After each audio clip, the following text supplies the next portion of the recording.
Hey, Jumbo. Today I want us to talk about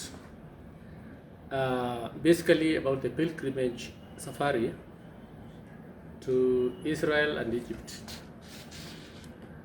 So, pilgrimage tour to Egypt and Israel gives Christians a lifetime opportunity to explore the Holy Land and discover their spiritual roots in the land of their forefathers.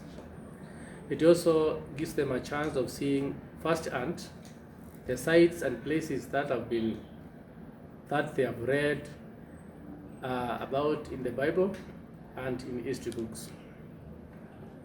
So I want us to look at three options which you can do a pilgrimage tour to Israel from Nairobi. The cheapest option will be you take a flight from Nairobi to Cairo. Then of course in Cairo there are places you'll visit. Maybe after 1 or 2 days you drive from Cairo through Suez Canal to Mount Sinai. You spend a night in Mount Sinai, and then the following day you drive along the desert, the Sinai Peninsula, all the way to the border of Israel and Egypt at a place called Taba. Spend a night in Taba at the beach. Taba is along the Red Sea, so it's a beautiful place. You spend a night there, then you cross the next day to Israel after clearing the migration. Of course, you now go and do your safaris in Israel, and then drive again back through. You drive again back all the way to Cairo, and fly back to Nairobi from Cairo. That should take about 11 days, 10 nights. That's the cheapest safari option. But it is very tiring because of the long drive from Cairo to Israel and back to Cairo. So the next option will be you fly to Cairo, cross over to Israel the same way, but then fly back to Nairobi from Tel Aviv, from Israel.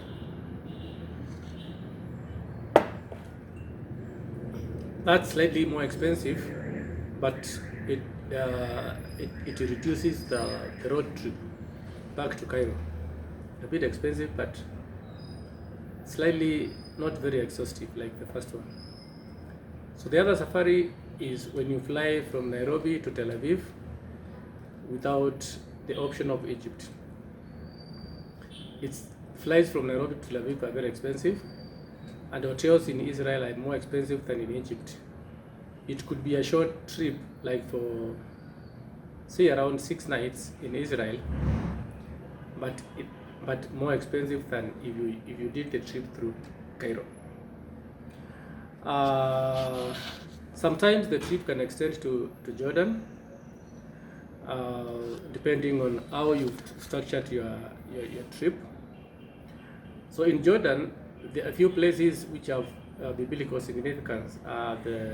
The sites of the Jordan River, where Jesus Christ was baptized. There are two places you can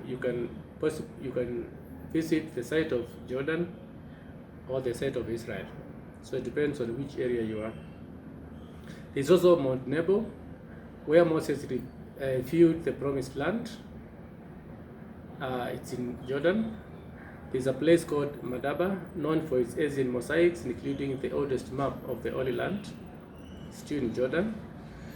The trips to Jordan typically also include visit to Petra and Wadi Rum, offering a blend of spiritual discovery, historical exploration, and natural beauty.